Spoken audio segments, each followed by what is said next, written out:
Bismillahirrahmanirrahim. Pertanyaan dari jamaah. Assalamualaikum. Ustadz mau tanya, bagaimana cara mengeluarkan zakat pertanian? Mohon dijelaskan secara ringkas tapi komplit. Dan misalnya, biaya di luar pengairan, misalkan pupuk, obat-obatan, dan lain-lain. Apakah itu termasuk biaya yang bisa mengurangi kadar zakat? Assalamualaikum warahmatullahi wabarakatuh. Bismillahirrahmanirrahim wa nusalli wa nusallimu ala rasulihil karim. Ini untuk menjawab masalah pertanyaan bagaimana ini tata cara mengeluarkan zakat pertanian. Maka akan kita bahas secara lengkap tapi juga ringkas. Jadi sudah kita ketahui bersama bahwasanya dalam mazhab Syafi'i yang dinamakan zakat itu adalah harta yang khusus dikeluarkan dari jenis-jenis harta yang khusus dalam kadar jumlah nominal khusus yang kemudian ditasarufkan kepada golongan-golongan yang khusus pula dengan syarat-syarat yang tertentu. Maka dalam mazhab Syafi'i ini zakat harta ini tidak pada semua harta, tidak. Di antara harta yang wajib dizakati ada namanya emas, perak, mata uang. Kemudian ternak juga tidak semua ternak, hanya unta, kambing, sapi. Kemudian perdagangan, ini semua jenis perdagangan. Nah, pertanian di dalam mazhab Syafi'i juga tidak semua jenis tanaman yang kita tanam ada zakatnya, enggak. Maka untuk menanggapi pertanyaan ini supaya gamblang dalam satu paket jawaban ini akan kita kupas 4 poin.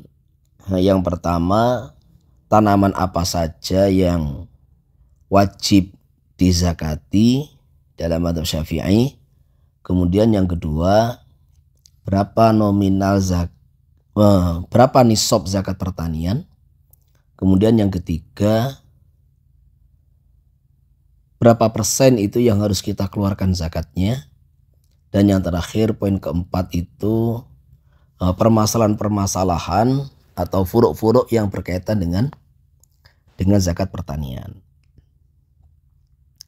Sekarang poin pertama, tanaman apa saja yang wajib dizakati di dalam mazhab Syafi'i. Jadi tanaman itu ada 2, ada tanaman ziraah, ada bustan atau perkebunan, haid. Daripada tanaman pertanian, maka ini yang wajib dizakati adalah hanya jenis biji-bijian yang bisa digunakan sebagai makanan pokok. Dan jika dikeringkan, maka bisa disimpan dalam waktu lama.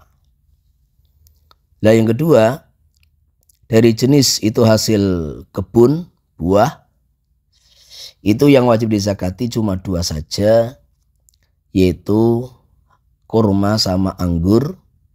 Kurma yang kalau dikeringkan namanya tamar, tumur. Kalau anggur dikeringkan dalam bahasa kita menjadi zabib atau kismis. Lah adapun biji-bijian atau tanaman-tanaman biji-bijian yang bisa dijadikan sebagai makanan pokok dalam kondisi normal dan kalau dikeringkan bisa disimpan. Itu banyak sekali di negara kita, ada padi, ada jagung, ada kedelai, kacang-kacangan. Kalau di negara Arab ada gandum, kan gitu kan, entah gandum hintah, gandum syair. itu adalah jenis biji-bijian yang bisa dijadikan sebagai makanan pokok dalam kondisi normal. Makanya sayur-sayuran itu tidak ada zakatnya. Jadi umbi-umbian itu juga tidak ada zakatnya. Karena umbi-umbian itu dijadikan makanan pokok bukan dalam kondisi normal. Dan juga bukan biji-bijian, bukan termasuk jenis biji-bijian. Ini sesuai yang kita pahami daripada ibarat kitab-kitab madzhab Syafi'i. Harus hubub. Hubub itu biji-bijian. Maka umbi-umbian itu tidak ada zakatnya. Termasuk ketela, kentang, atau apa saja yang wortel itu nggak ada zakatnya. Kemudian dari jenis buah-buahan itu cuma kurma sama anggur. Yang kalau dikeringkan namanya kismis. Jadi kebun apa saja walaupun hasilnya banyak. Ini ada kebun coklat, ada kebun sawit, ada kebun karet, ada kebun jeruk, ada kebun apel. Maka semua itu walaupun hasilnya itu banyak, di dalam madzhab Syafi'i itu tidak ada zakatnya karena bukan termasuk jenis buah-buahan yang memang wajib dizakati. Ini. Cuma ini karena masalah khilafiyah di dalam madzhab Hanafi, itu semua tanaman yang ditanam memang untuk diambil hasilnya. Semua tanaman yang ditanam untuk diambil hasilnya, mendapatkan hasil dari situ, maka itu wajib dizakati. Maka disinilah kalau kita menyampaikan kepada orang-orang yang bertanya kepada kita, ada ndak wajib zakat mamanya dalam kebun sawit, kebun coklat, kebun apel, jeruk yang hasilnya terkadang juga melimpah ruah. Maka kita sampaikan dalam madzhab Syafi'i tidak ada wajib zakat. Tetapi karena ini khilafiyah dianjurkan bersedekah. Jadi kita ini untuk mengatakan itu wajib berat. Karena sesuatu yang memang dalam madzhab kita tidak diwajibkan, kita tidak berani mengatakan itu wajib. Tidak berani, maka kita hanya sekedar menganjurkan bahwasanya di setiap harta kita ini supaya bersih, barokah, maka keluarkan sedekahnya. Lah namanya sedekah itu hukumnya ya beda dengan zakat. Kalau zakat itu nominalnya ditentukan, cara mengeluarkan waktunya juga ditentukan, kemudian masrof yaitu tempat pembagian dan pentasarufannya juga ditentukan, sehingga ada aturan tertentu. Adapun kalau sedekah ini supaya membersihkan harta kita, penghasilan kita, ini tidak ada nominalnya. Terserah mau keluarkan 2,5%, mau keluarkan 5%, 10%, terserah. Ini sedekah. Dan pembagian juga longgar. Mau diberikan orang miskin, orang kaya, orang alim. Ini masyarakat biasa, bahkan sedekah itu diberikan kepada orang kafir pun boleh gitu loh. Maka namanya sedekah itu hukumnya lebih longgar. Sehingga kesimpulannya, kalau ada tanaman-tanaman yang tidak diwajibkan di dalam madzhab Syafi'i, maka kita anjurkan bersedekah, dan sedekah itu luas sampai bisa untuk pembangunan pondok pesantren. Kan kalau zakat nggak boleh, tapi sedekah kan boleh itu. Juga bagian daripada untuk usaha supaya bersih harta kita dan barokah. Ini poin pertama. Kemudian poin kedua, berapa nisab itu zakat pertanian? Jadi di dalam ukuran yang dipakai di zaman baginda Nabi SAW di Madinah, untuk hasil pertanian itu ukurnya pakai sok atau wasak. Lah, sok dan wasak ini ukuran volume isi, bukan ukuran berat. Kalau dalam bahasa kita ini ukuran liter gitu. Jadi nisabnya zakat pertanian itu 5 wasak. 5 wasak itu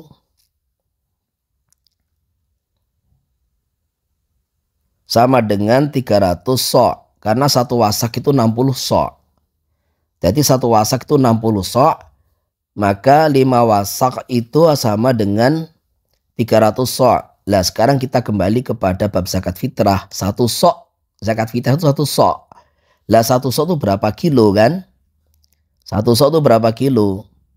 Kalau kita ini ikut pendapat yang mengatakan yang disebarkan oleh MUI itu 1 sok itu 2,5 kilo, berarti 5 wasak 2,5 kali 300 berarti 750 kilogram. Ini nisabnya hasil pertanian.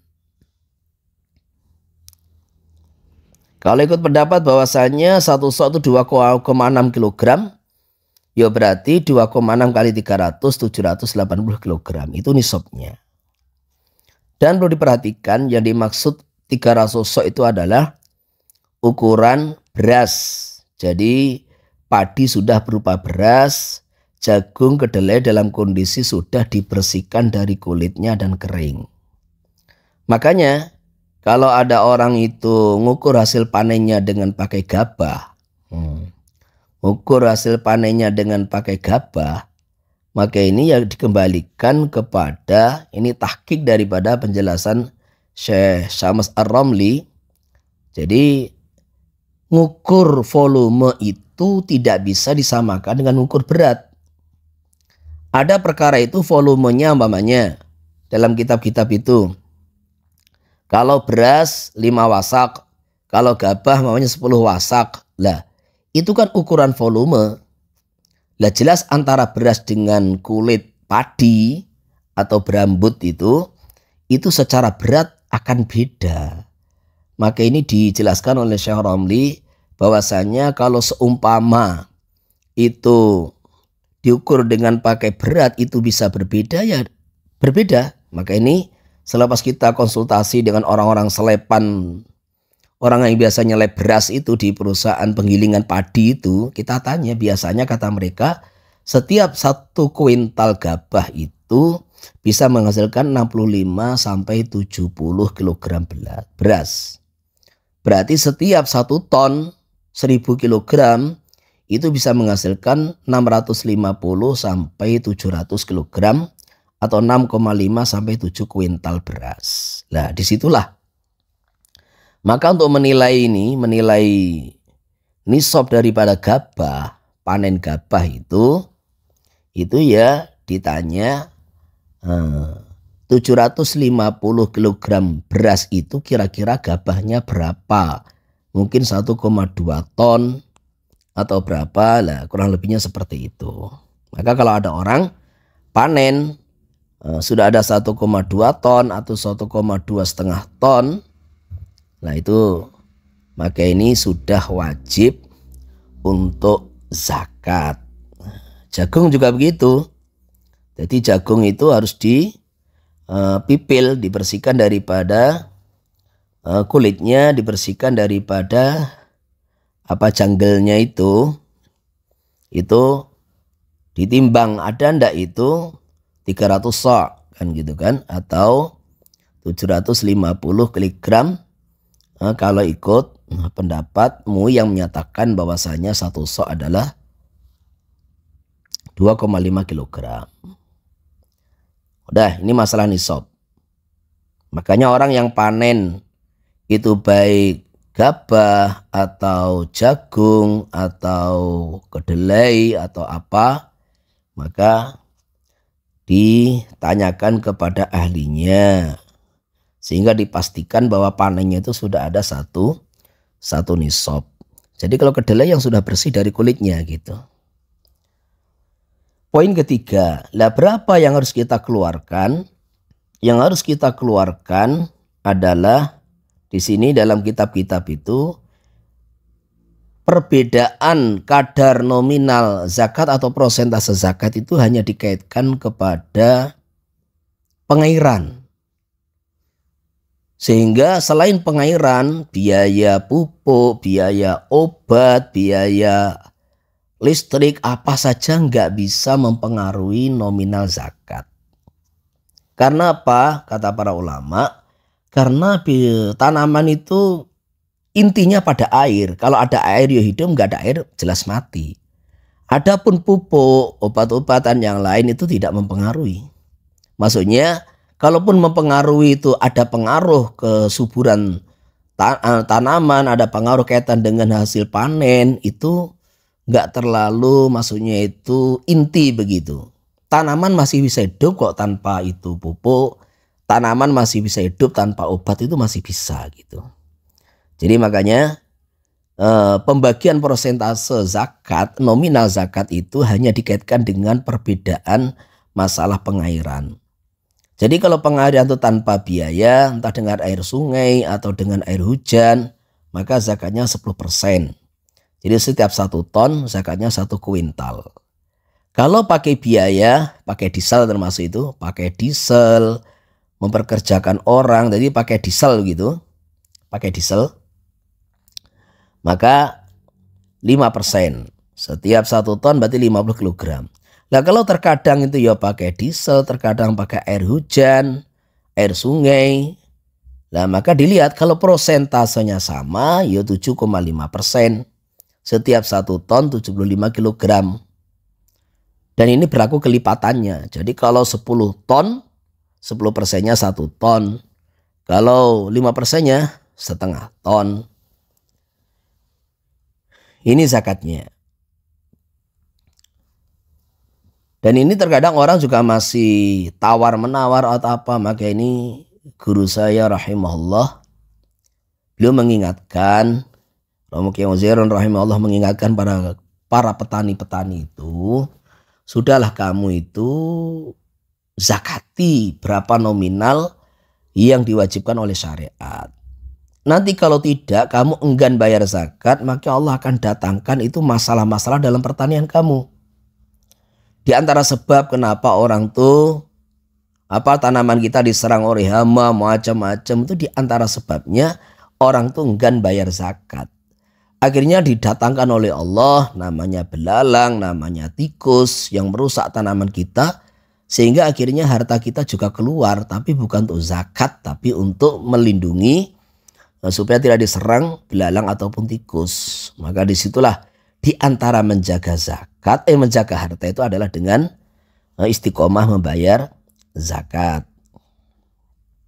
Jadi ini persentase zakat tidak boleh dikeluarkan, dikurangi daripada biaya-biaya operasional, termasuk biaya pekerja, biaya obat, biaya pupuk, yang lain nggak boleh. Jadi hasil kotor, berapa hasil kotor dari sawah, maka itulah ambil 10% atau 5% atau 7,5% sesuai ketentuan di atas. Terus tata cara pengeluaran zakat. Ini poin yang nomor 4 sebetulnya itu, yaitu apa? Zakat pertanian itu dikeluarkan setiap kali panen. Wa atu haqqahu yauma hasadih. Jadi zakat pertanian itu dikeluarkan setiap panen. Kalau suatu kali panen sudah ada 1 nisab, jelas, maka wa atu haqqahu yauma hasadih. Lah kalau sekali panen itu nggak ada 1 nisab, tetapi kita yakin bahwa panen kedua, panen ketiga akan melengkapi, maka selepas panen pertama ditulis dulu, nggak wajib zakat.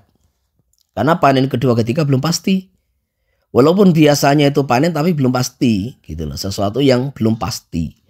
Maka panen pertama ditulis dapat berapa kuintal. Lah nanti ketika panen kedua atau panen ketiga, dengan syarat itu panen kedua ketiga dalam 1 tahun, maka disitulah baru wajib zakat di total. Jadi kalau panen kedua sudah menyempurnakan, maka panen pertama, kedua baru dikeluarkan zakatnya di total. Dan nanti panen ketiga kalau itu masih dalam 1 tahun, maka tinggal menzakati panen ketiga saja. Ini kalau 1 tahun itu bisa panen 3 kali. Dan tahun yang dimaksud adalah tahun Hijriyah, bukan tahun Qamariyah. Bukan tahun Masihiyah, keliru. Afwan. Jadi tahun Hijriyah bukan tahun Masihiyah, karena ada selisih 10 hari tiap tahun. Jadi kalau ketika panen itu antara Muharram sampai Idul Hijjah, akhir Idul Hijjah, maka berarti 3 kali panen digabungkan untuk menyempurnakan 1 nisab. Kalau ternyata 3 panen juga enggak ada 1 nisab, berarti tidak wajib zakat. Ini mengenai tata cara pengeluaran zakat pertanian. Dan itu digabung itu kalau sama padi dengan padi, apapun jenis padi, jagung dengan jagung, delai dengan delai. Jadi kalau orang tuh bercocok tanam 2 kali padi 1 delai, maka yang digabung ya 2 kali panen, bukan 3-3-nya, bukan. Terus poin terakhir, ini tambahan furuk, yaitu apa? Boleh ndak itu zakat pertanian itu dikeluarkan dalam bentuk uang? Nah, ini terjadi perbedaan pendapat. Mazhab Syafi'i, mazhab jumhur ulama tidak membolehkan. Jadi kalau orang tuh hasil pertaniannya padi ya keluarkan padi. Kalau dia yang ditanam jagung keluarkan jagung.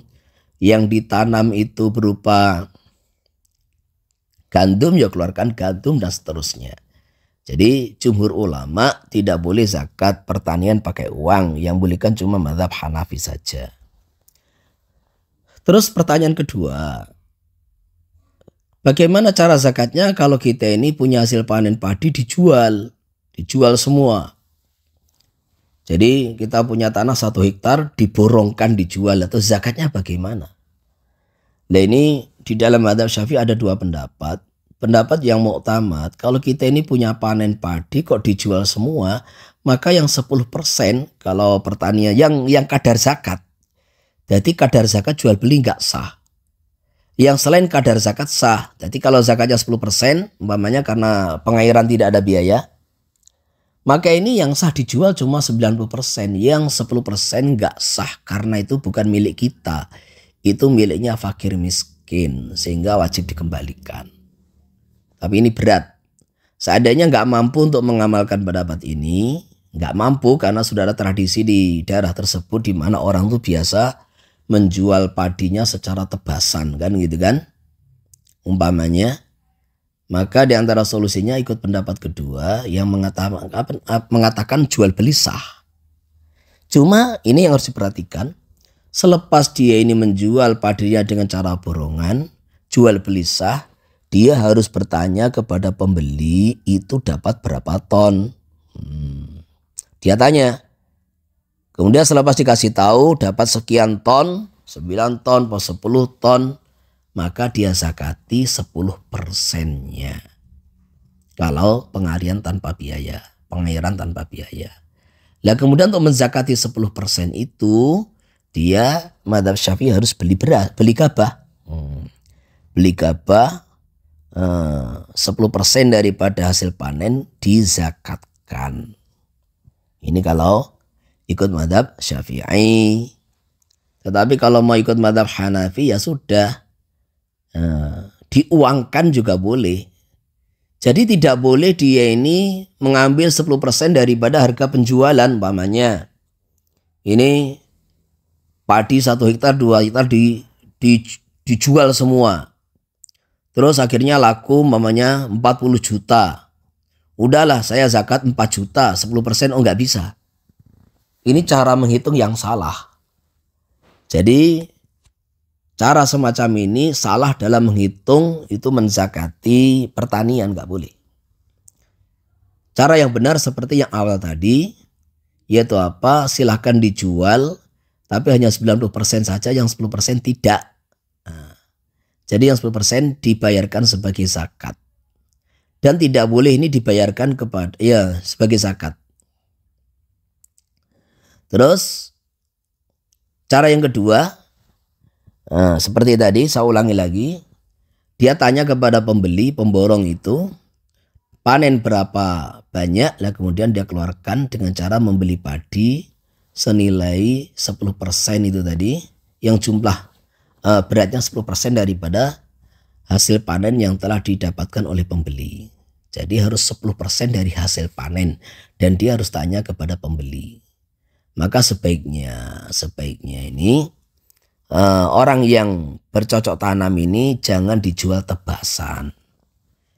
Karena di samping yang 10% itu atau 5% itu mukhtalaf fih, diperselisihkan sah tidaknya jual beli. Nah, nanti dia juga dikhawatirkan salah di dalam cara membayar zakatnya. Karena tidak boleh diambil 10% atau 5% daripada nominal pembelian, nggak bisa. Nggak bisa. Jadi walaupun itu ikut mazhab Hanafi tapi kurang pas. Nah, jadi ya harus 10% atau 5% daripada hasil panen, bukan daripada nominal jual beli. Terus yang ketiga, di dalam panen itu terkadang kita mengasihkan zakat bawon sebagai zakat, yuk keliru. Jadi kalau kita ini menyewa orang untuk panen, maka orang yang kerja itu harus kita opah sendiri. Diopah sendiri, harian atau berapa atau borongan begitu. Jadi ada orang tuh memanen 1 hektar borongan 500.000. Atau lah, kalau seandainya dengan cara bawon, jadi dia dikasih sekian persen dari hasil panen, maka yang diberikan itu juga harus dihitung. Dihitung di dalam zakat. Maka tadi saya katakan bahwasanya zakat pertanian itu harus hasil kotor, tidak boleh dikurangi apapun, termasuk dikurangi bawon yang diberikan kepada orang yang panen, nggak bisa. Jadi itu adalah opah, bukan zakat. Sehingga juga tidak boleh menjadikan itu sebagai zakat. Bawon saya kepada kamu tak niatkan zakat, oh nggak bisa. Bawon itu sebagai opah. Sehingga juga harus dihitung di dalam keseluruhan hasil panen. Jadi umpamanya hasil panen itu 10 ton. Untuk bawon itu adalah umpamanya itu 0,5 ton. Maka tidak boleh Anda menghitung bahwa hasil panen 9,5 ton. Nggak bisa. Hasil panen 10 ton. Yang digunakan sebagai bawon atau opah. Itu orang yang panen dihitung. Lah kemudian selain itu dizakati sendiri. Nah, dizakati sekian persen daripada seluruh hasil panen. Wallahu a'lam bishawab. Alhamdulillah.